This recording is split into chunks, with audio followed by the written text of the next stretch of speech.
singkat berdirinya Muslimat Nahdlatul Ulama. Muslimat Nahdlatul Ulama adalah organisasi kemasyarakatan yang bersifat sosial keagamaan dan merupakan salah satu badan otonom dari Jam'iyah Nahdlatul Ulama. Didirikan pada tanggal 26 Rabiul Akhir bertepatan dengan tanggal 29 Maret 1946 di Purwokerto. Hingga kini dipimpin oleh Ketua Umum Hajah Khofifah Indar Parawansa yang sekaligus juga sebagai Gubernur Provinsi Jawa Timur. Muktamar NU ke-13 di Menes, Banten tahun 1938 menjadi momen awal gagasan mendirikan organisasi perempuan NU itu muncul. Dua tokoh yakni Nyai Raden Juwaisih dan Nyai Siti Sarah tampil sebagai pembicara di forum tersebut mewakili jamaah perempuan. Nyai Raden Juwaisih secara tegas dan lantang menyampaikan urgensi kebangkitan perempuan dalam kancah organisasi sebagaimana kaum laki-laki. Ia menjadi perempuan pertama yang naik mimbar dalam forum resmi organisasi NU. Secara internal di NU ketika itu juga belum tersedia ruang yang luas bagi jamaah perempuan untuk bersuara dan berpartisipasi dalam penentuan kebijakan.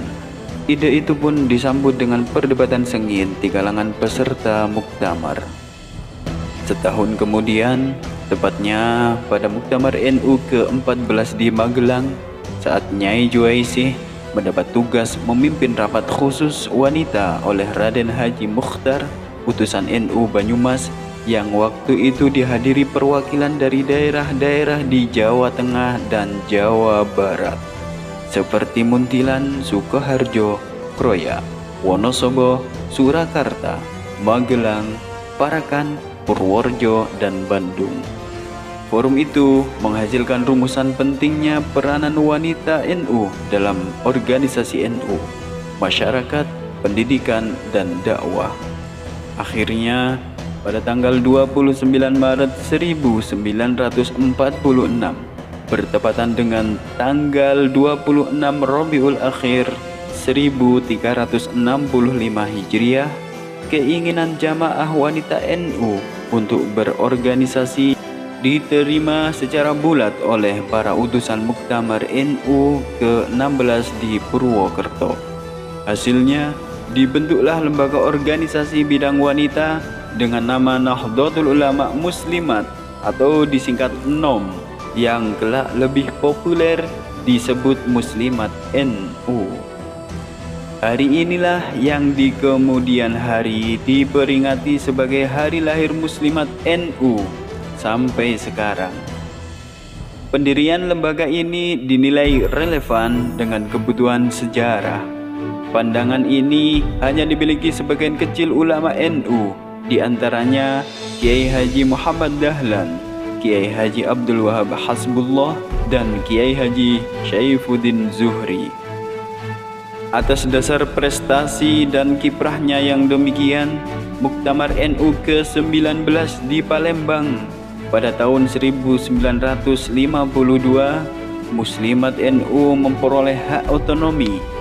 Muktamirin sepakat memberikan keleluasaan bagi Muslimat NU dalam mengatur rumah tangganya sendiri serta memberikan kesempatan untuk mengembangkan kreativitasnya di medan pengabdian.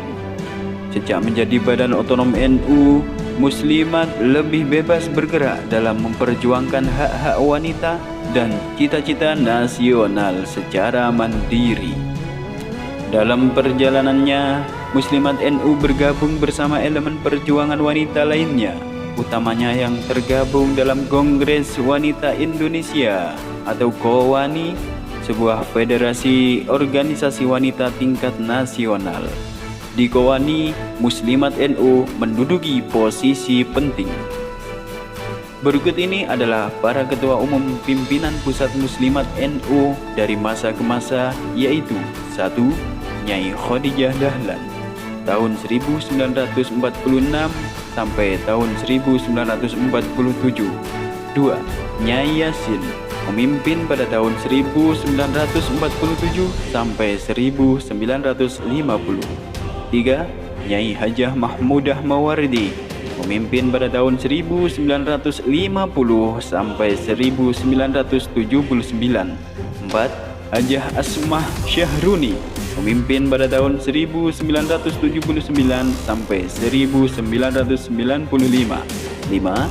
Hajah Aisyah Hamid Baidawi, memimpin pada tahun 1995 sampai tahun 2000. Dan terakhir sekarang dipimpin oleh Hajah Khofifah Indar Parawansa, yakni sejak tahun 2000 sampai sekarang. Visi dari Muslimat NU adalah untuk mewujudkan masyarakat sejahtera berkualitas, dijiwai ajaran Ahlus Sunnah wal Jamaah dalam negara Kesatuan Republik Indonesia yang diridhoi Allah Subhanahu wa Ta'ala. Misinya adalah 1. Mewujudkan masyarakat Indonesia, khususnya perempuan yang bertakwa kepada Allah Subhanahu wa Ta'ala, berkualitas dan mandiri. 2.